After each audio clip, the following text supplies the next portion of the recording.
সুপ্রিয় দর্শক মণ্ডলী, এটি একটি আধুনিক শিক্ষিত কৃষকের টমেটো ক্ষেত। সে সম্পূর্ণ চাষাবাদটা আধুনিক পদ্ধতিতে করার চেষ্টা করেছে। এখানে দেখেন, আধুনিক পদ্ধতিতে চাষাবাদের মধ্যে রয়েছে মালচিং পেপার। সে মালচিং পেপার ব্যবহার করেছে। তারপরে টমেটো গাছের গুরুত্বপূর্ণ একটা জিনিস হলো বাউনি দেওয়া, যাতে টমেটো গাছটা মাটিতে হেলে না পড়ে।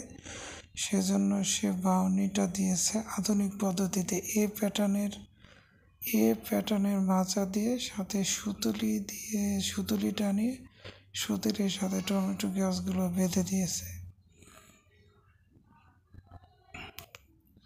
তো মালচিং পেপার সহ প্রাথমিক পর্যায়ে আধুনিক পদ্ধতিতে চাষাবাদ করতে চাইলে খরচটা একটু বেশি পড়ে, কিন্তু সব মিলিয়ে আপনার সেচ কম লাগে, আগাছা কম হয়।